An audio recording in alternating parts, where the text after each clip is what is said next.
Welcome, everyone, and thank you for joining us for another episode of Leadership Trademarked. Today, we are continuing with our season 3 focus on leadership, but we are taking this a step further. We are talking about how those relationships expand beyond the walls of our immediate workplace and why that truly matters for leadership. Because if there's only one thing many of us experience as we grow in our career, it is your circle gets smaller internally, but the need for connection actually gets bigger.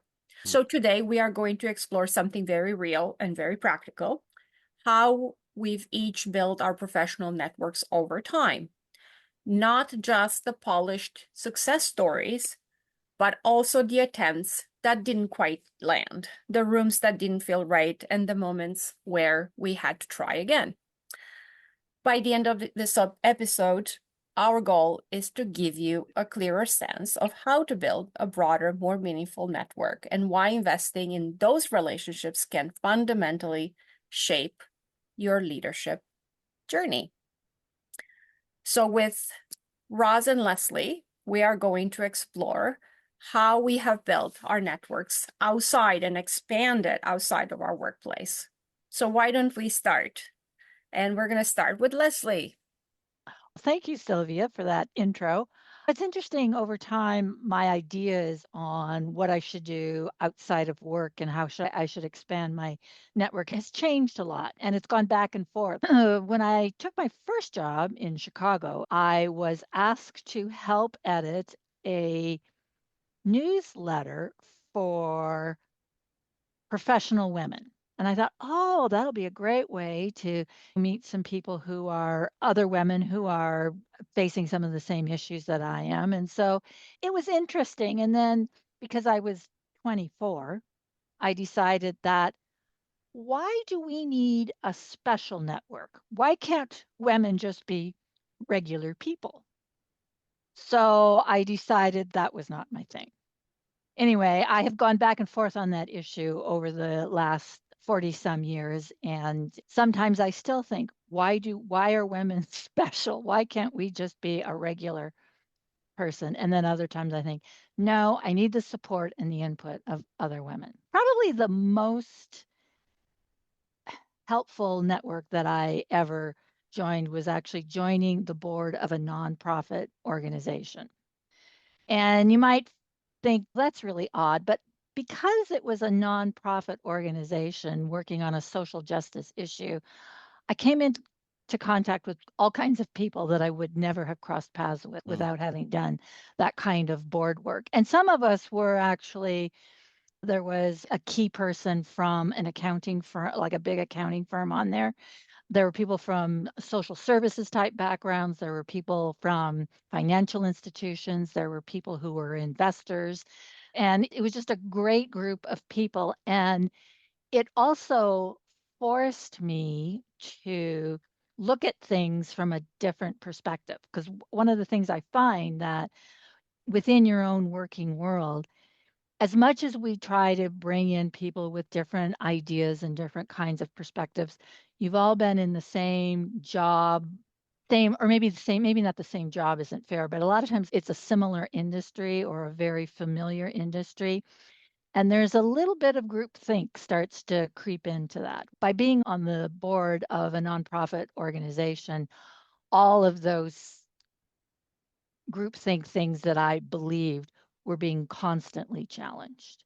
And I found that really beneficial. And the friendships and the network that I made in that environment were very valuable to me. And I'm still in touch with many of the same people today. I'm a real proponent of get yourself volunteering in a cause that you really believe in and work your way onto their board as a way to expand your network.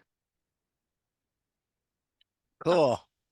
I loved what you said, Leslie, and I want to build on that. So I mentioned this before. I started in security, a very male environment, and very few women, as you can imagine, were there, and very few were in leadership. In fact, when I started at the city of Toronto, I was the first female to even become a leader. out of more than 150 staff. And so it was very scarce.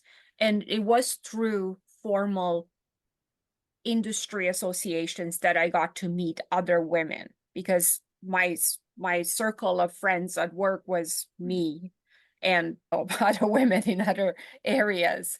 And so I started to go to there is a large global non-for-profit organization, which is the American Society for Industrial Security, ASIS. So I became a member, and that's how I started to meet a lot of women who were pretty much starting up, and we ended up actually growing up together in the industry. And that was very helpful because it was a way to cross share, it was a way to learn from each other, it was a way to support each other throughout. But I like what you said, it wasn't enough because it was just the security industry. And I started to also, through my own passion, to fundraise, for example. So I got very involved with the United Way and did a lot of campaigning and fundraising. I have been involved with the United Way for now, my goodness, over 20 years. And Cool. I actually sat on one of their committees as well now. So other than just employee campaigns, I now sat on it as well. And he did actually force me to engage and be exposed to different types of thinking, to really different perspectives, different approaches. I was able to network, literally meet people in so many different areas, not just within where I work, but outside of the work as well. And it wasn't so much meeting and networking, it was about learning, actually. It was about learning just different aspects of how they do things. So I've learned marketing, I learned branding, I learned, oh, this is how they do it there, where I'll have a conversation with someone in engineering or in totally different fields. And I think the different perspectives in thinking has really broadened that myself as a leader. And I'm still connected with a lot of the people that I love, because we're talking about relationships. So actually being connected to those people and continuing to grow and learn from each other, I think has been beneficial. And I think on both sides as well. I want to go back also to talk a little bit about women's network. So I've had the pleasure to be part of, actually a co-founder of one of the largest women's networks of the city. And I agree with you. I wish there was a world where we did not have to have a women's network. That would be ideally, right? And I spoke a lot about women in leadership and women and supporting women. I hope for a time where we don't have to do that. But I don't believe that we are there yet. And I do believe that through inspiring each other, through lifting each other up, through just sharing stories, which is actually what we're doing here through this Leadership Trademark podcast, is we're sharing stories so that we can inspire and share the learnings. And I think it was very helpful to have that. And even today, I'm part of different networks. Some of them are women's networks, and they're very specific to the industries that I'm part of, for example, in corporate real estate or in security, still connected with my friends there. And I still think it's important. I still meet regularly. I still learn from them. And I think it's a way of growing as a community, right? Because at the end of the day, it is about community, right? It's about how do we how do we talk about whether there's issues or whether it's a good story. Maybe we want to share something that, for example, that it's so important that we need to tell that story. And I do think it's about the storytelling. And I do also think that women connect differently as well, and that we do bond in a community type way as well. Ross? All right, I'm going to take a left turn or a different spin on this. Oh, I can't believe you're going to take a left turn. Once upon a time, I took my first working position at 19 years old in a bank.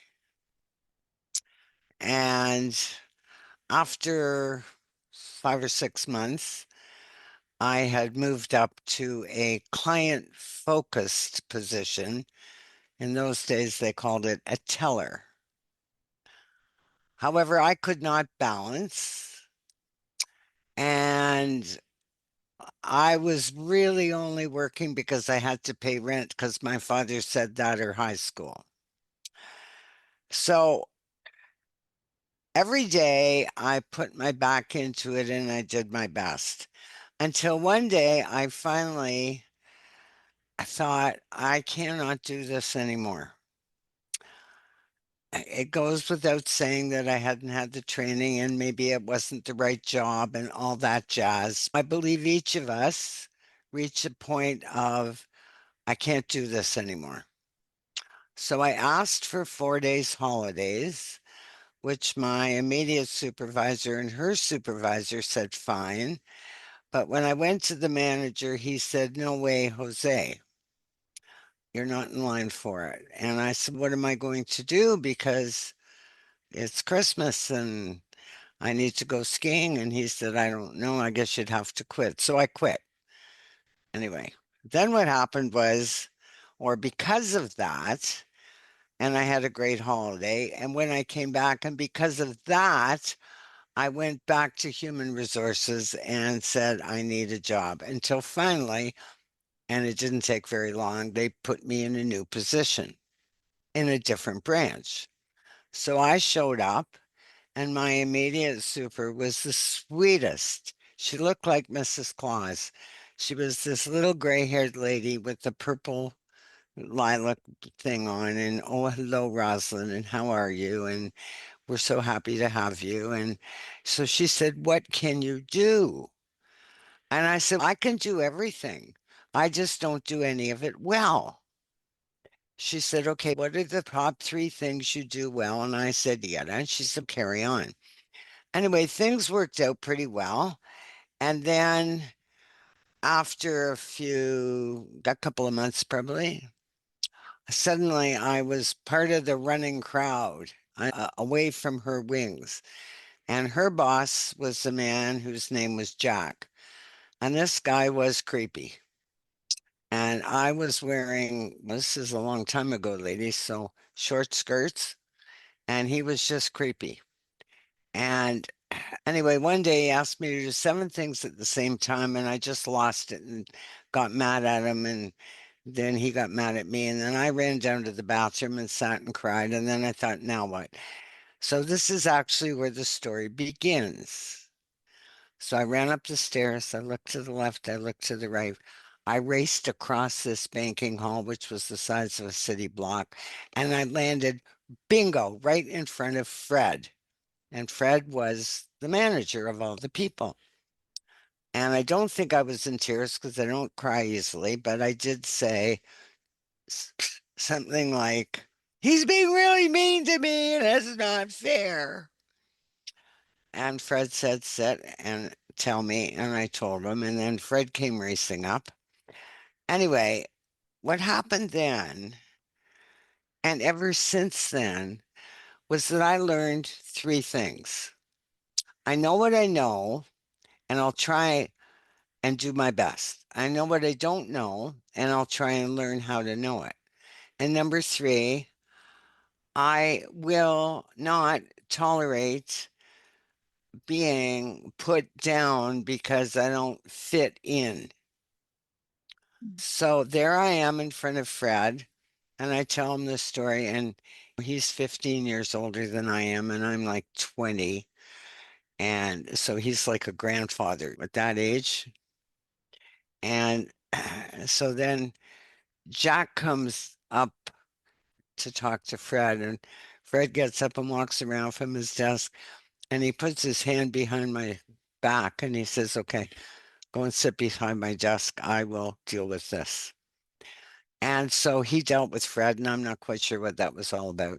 But then he said to me, yada, yada, yada. Now, this is terrible, and I want you to go out now and take a walkabout and go shopping and have lunch and come back. And when I came back, he said, I've given you a new job. And that was the beginning of a relationship that I trusted, that I could be myself, that I could be a mess, that I could be a child, that backed me for 40 years. So, however you make your relationship, and for whatever purpose it is, without it, without the connections, it's impossible to navigate your way through these organizations or different companies because nobody knows anybody and the rules are all changing. And so we all need somebody to listen to us, to have our back. And what I learned from that, and I was 22 years old, was the difference it made to me inside. It changed my trajectory. I thought, okay, that's what I want to do. I want to be the go-to person when somebody is confused about their career or their boss or their direction or their education. And that led me into 40 years of leadership and executive coaching. And it was a fit, the shoe fit. So I do honestly believe that each of us have a calling and that essentially at the end of the day, we have got to find out what that is through our own efforts of stepping up to the plate, putting our back into it, stepping back, engaging, re-engaging, and never ever forgetting that you can't do anything by yourself. I think it's a really good point, Roz, that you brought up here, and that is that idea of stepping outside of something that might feel familiar or comfortable to you and reaching out and either lending a hand, asking for help, asking Yep, for yep, backing, asking for advice. People actually like to really talk about what they do or what they think you should do. Or it's a very low risk thing to do that is right, step up and ask somebody what right. they think of something. And it can lead to all kinds of long-term relationships and an expansion of that network that we're talking about here. And to the point that both you made, just to end my story about why is it women have to do this and do this and do that, okay?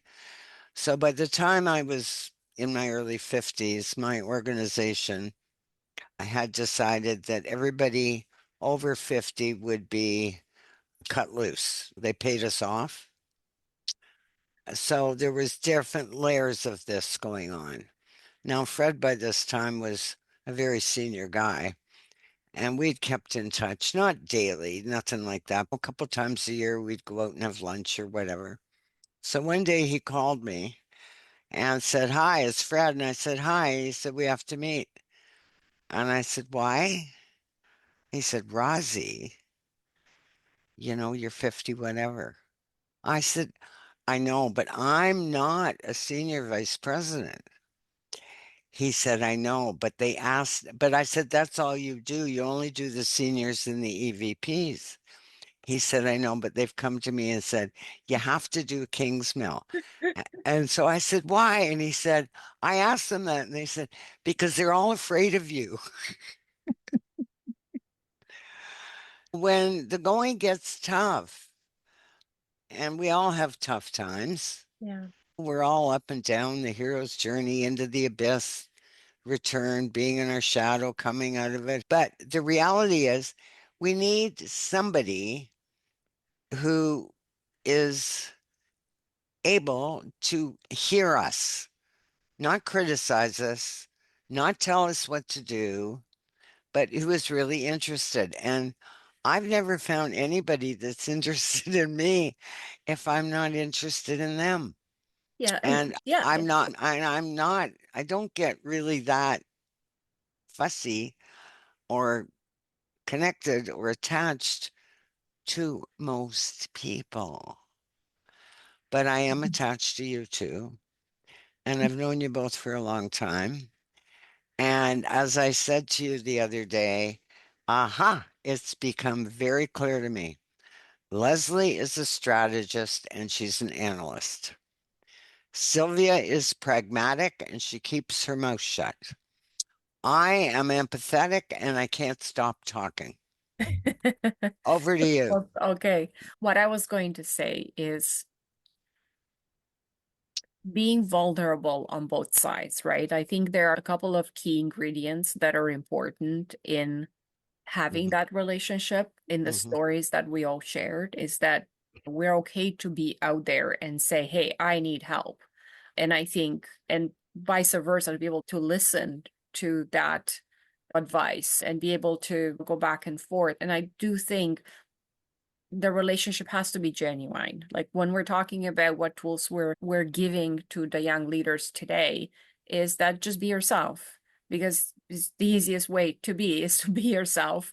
And you are going to get along with some people, you're not going to get along with everybody. And the art of networking, it's not just to go ahead and have a whole bunch of coffees, it's to actually connect with people that resonate with you. And not everybody's going to resonate, but you can try. You can follow up. You could have conversations. You could reach out to people that interest you or have something in common, or maybe they're out on a left field and you're like, well, tell me about that because I don't know what that means. And I think it's taking those chances and taking those risks or opportunities, or however you want to look at that, and being a bit vulnerable. Right, That's all right, I'm right, trying to right, say, is you have to have some right. qualities. However, I agree with everything you say, but the majority of people that I have worked with for the last 25 years, coaching and leading and guiding, they would agree with you, Sylvia, but they have no idea what words to use. They don't understand the structure. So as we move into season 3, I am excited to be giving people these structures that when you want to engage with somebody at a deeper level, or somebody that's important, or somebody you've just met, or somebody you want to get along with better, you have to do a conversation that follows a process and keeps you off the drama triangle. You can't be rescuing, you cannot be criticizing, and you cannot be a victim. And that's very hard. 90% of the conversations I have when I start with my clients is to be able to identify whether they are a rescuer, a victim, or a persecutor. And every one of them is one of those 3 things, but they don't know it. So I think we have a chance to bring people into the fold in a different way. And it's simple Simon stuff once you know it. I'm an equestrian. So riding a horse and taking them over a 5-foot fence is easy peasy for me. But somebody who's never ridden a horse, that's impossible. But if I give them the model, you do this, you do that, you do the other, you don't do these 3 things, they will get the horse, maybe not 5 feet, but they'll get the horse over 3 feet and nobody falls down. Then they have to spend time to perfect it. It's the same with skiing, dancing. So let's share. So why don't you share one of those tools? Let's start with one. All right. Okay. Shall I start? Yes. Okay, here's my favorite one. It's my totally favorite one. People say, I want a new job and I've got all these connections. And so I want to go and get a new job working for them. So I say, okay, so what do you want? What are you willing to do? We talk. I say, okay, put it together and send it back to me. And they all walk in there. And I said, are you kidding? You're walking in there like you don't have any legs and you're stupid. When you are going to talk to somebody about a piece of work that you want, that you think they can guide you to, you have to talk to them about your offer. Hi, I'm so and I know this. I heard about you. I'm interested in this work. And here's what I have to offer.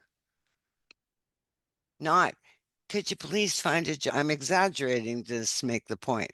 But people think they can put their resume together and walk in, and then somebody will just say, oh, well, I have to have you. No, they don't have to have you. In fact, they don't even want you unless you can make a difference to their bottom line. And so you have to be able to tell them how you're going to do that. Now, there's an approach to this. I'm really talking about the theory, but that's one thing. Another is, which I find to be the most powerful, people talk about how I don't like my job, I don't like this. And so I say, oh, what do you want? And it's not well formed, okay? It's not an outcome that's well formed. I'll leave it there. What are you willing to do? And that's pretty sketchy. And how will you know when you get it? I'll feel better. What does that mean? So we're nowhere. Do you understand that? It's just yap yap. So then I say, okay, so what's in your way? What's your block? What's stopping at you? I have never, after doing 25 years of career counseling and probably 1,000 people, nobody has ever been able to tell me what their block is. I said, okay, we got to get this, we got to get to the bottom of that rabbit hole, because I can tell you for sure, I knew you had a block and you're pretending you don't. And I don't trust you because you don't trust you. So if you want to do some more work, we'll talk about the block. And then it works. And every one of them landed a job that they were happy with. So that's another approach. But these are not things that I was taught growing up in my career. I didn't learn this in my education, in my degrees at university, in my therapeutic certifications.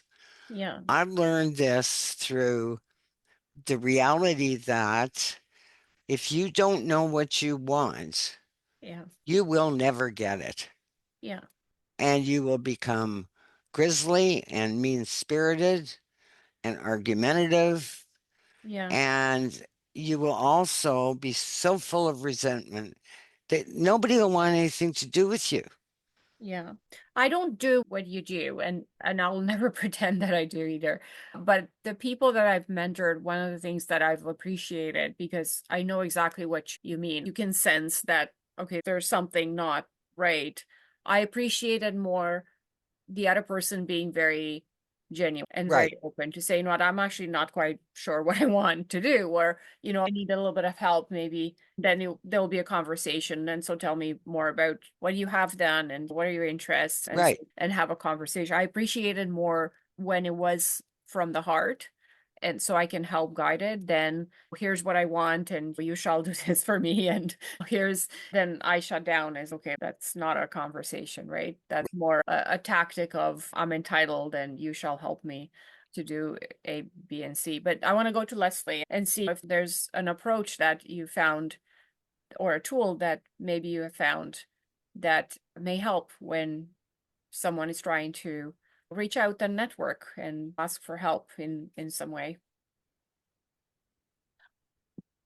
Thank you for framing the question that way. I think for me, one of the most useful tools that I have come up with, I didn't actually come up with it, I learned it in a course, but this whole area of either reaching out yourself or encouraging other people to reach out. One of the key components, and both of you have mentioned this in this episode, is the importance of listening and paying attention.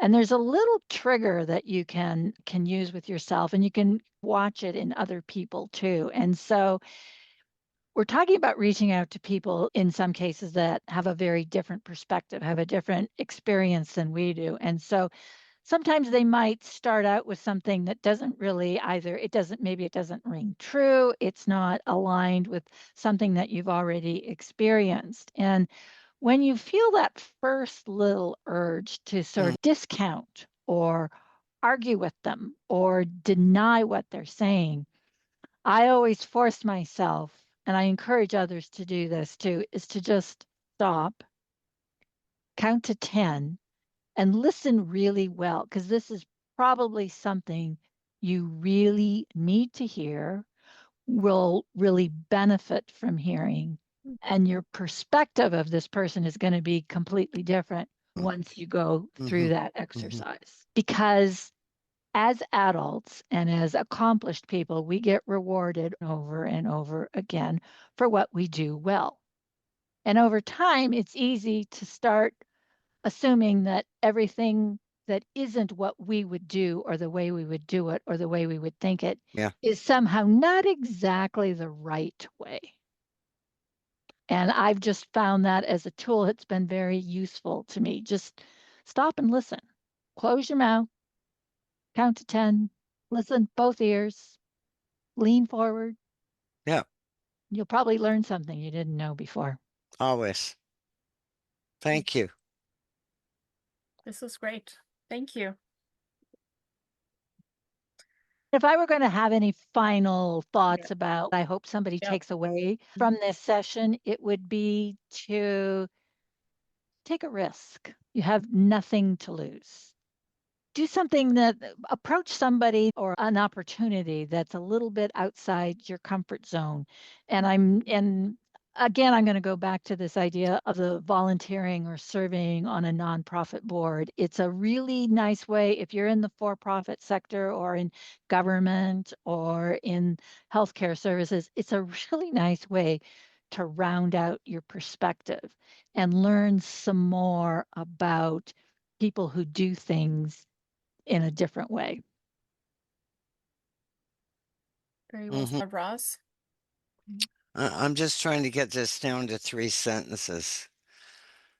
Probably the most important thing that I've ever learned in my life that got me into trouble when I forgot it was, and it's where my regrets are.